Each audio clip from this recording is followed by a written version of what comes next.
Hello MSc semester third students. अपन ले रहे हैं पेपर 11th स्पेक्ट्रोस्कोपी। इससे पहले वाली क्लास में हमने कुछ जनरल आइडिया लिया था स्पेक्ट्रोस्कोपी का। आज हम लेते हैं एनएमआर स्पेक्ट्रोस्कोपी। कल हमने यूवी, आईआर और एनएमआर इनको ब्रीफ आइडिया लिया था। अब हमने आईआर और यूवी, क्योंकि सेकेंड ईयर थर्ड ईयर में हम ले चुके हैं, इसलिए आज हम लेते हैं एनएमआर स्पेक्ट्रोस्कोपी। एनएमआर भी आप लोगों ने काफ़ी कुछ थर्ड ईयर में पढ़ी है, किंतु एमएससी सेमेस्टर थर्ड में कार्बन 13 एनएमआर स्पेक्ट्रोस्कोपी लेने से पहले हम थोड़ा सा एनएमआर का जनरल आइडिया ले रहे हैं। तो हम लेते हैं NMR spectroscopy, nuclear magnetic resonance.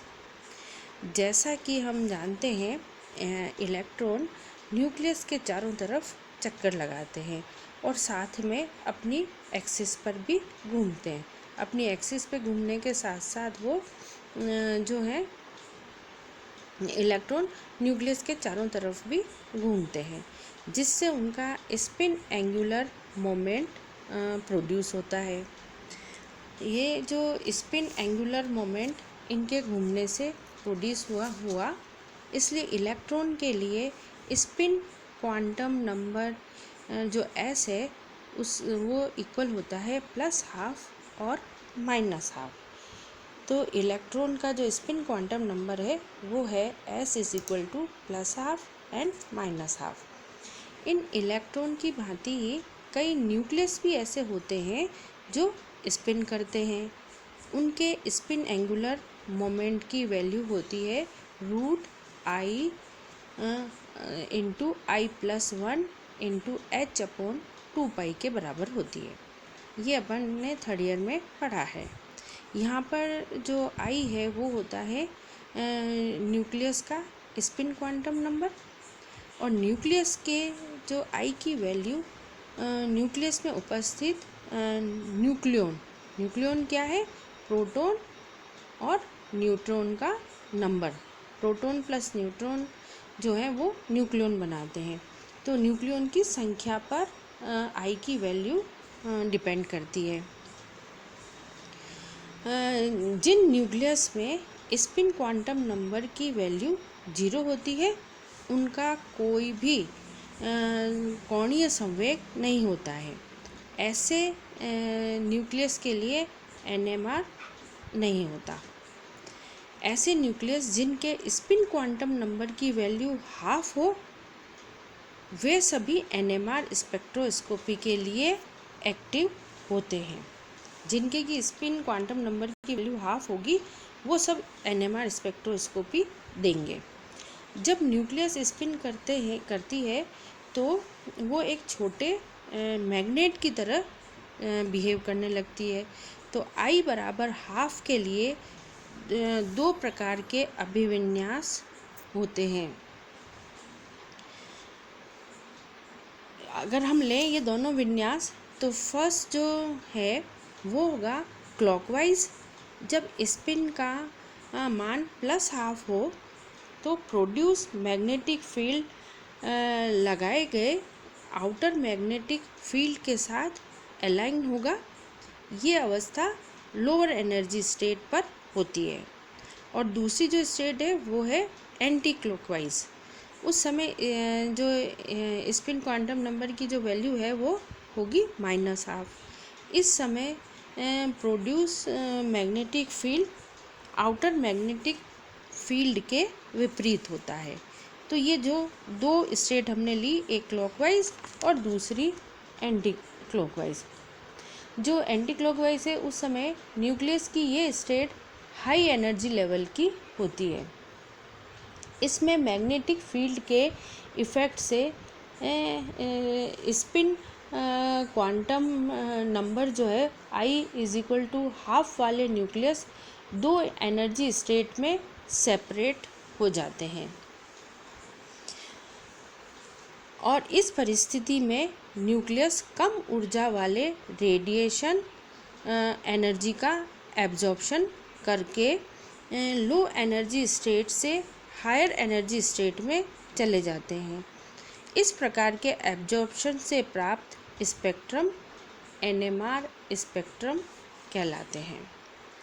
इस तरीके से हमको एनएमआर स्पेक्ट्रा प्राप्त होता है। ये हमने कल वाले में भी एक स्पेक्ट्रा बनाया था और उसमें लिया था, उसी को ही हमने यहाँ पर वापस डिफाइन किया है। अब जैसा हमने पहले वाली क्लास में समझा था कि जब मैग्नेटिक फील्ड में स्पिन करने वाला न्यूक्लियस हाइड्रोजन का होता है तो उस स्पेक्ट्रम को 1H NMR स्पेक्ट्रम कहा जाता है।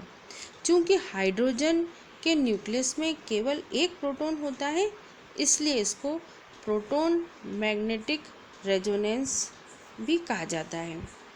हाइड्रोजन के न्यूक्लियस या प्रोटॉन हाइड्रोजन के न्यूक्लियस या हम उसको कहते हैं प्रोटॉन, क्योंकि ये पॉजिटिवली चार्ज होने के कारण एक टाइनी मैग्नेट की तरह बिहेव करते हैं और अपने सराउंडिंग में मैग्नेटिक फील्ड लाइन प्रोड्यूस करते हैं। तो मैग्नेटिक फील्ड की एब्सेंस में प्रोटॉन का मैग्नेटिक मोमेंट बिना किसी डायरेक्शन के होता है, किंतु जब सैंपल को मैग्नेटिक फील्ड में रखा जाता है तो उसके प्रोटॉन किसी एक डायरेक्शन में आ जाते हैं और प्रोटॉन को लोअर एनर्जी स्टेट से हायर एनर्जी स्टेट तक जाने के लिए जितनी एनर्जी की आवश्यकता होती है, ये मैग्नेटिक फील्ड की इंटेंसिटी पर डिपेंड करती है। तो frequency of absorb electromagnetic radiation is equal to magnetogyric ratio into magnetic field. इसको हम H0 से बताते हैं अपॉन 2π। ये जो स्पेक्ट्रोमीटर की सहायता से हम किसी का भी NMR स्पेक्ट्रम ले लेते हैं। एक बार अगर हम किसी का NMR स्पेक्ट्रम ले लें तब उसके लिए जो है वो कुछ NMR स्पेक्ट्रा कई चीज़ों में हमको हेल्प करता है। Once we get the NMR spectrum, some aspect of NMR spectroscopy are of great help in interpreting spectrum of an organic compound. जैसे हम लें फर्स्ट, इससे हम क्या पता लगा सकते हैं, द नंबर ऑफ सिग्नल्स और equivalent and non equivalent protons which gives information about the different type of protons। इसके अलावा the position of signals or chemical shift which gives valuable information about electronic environment of proton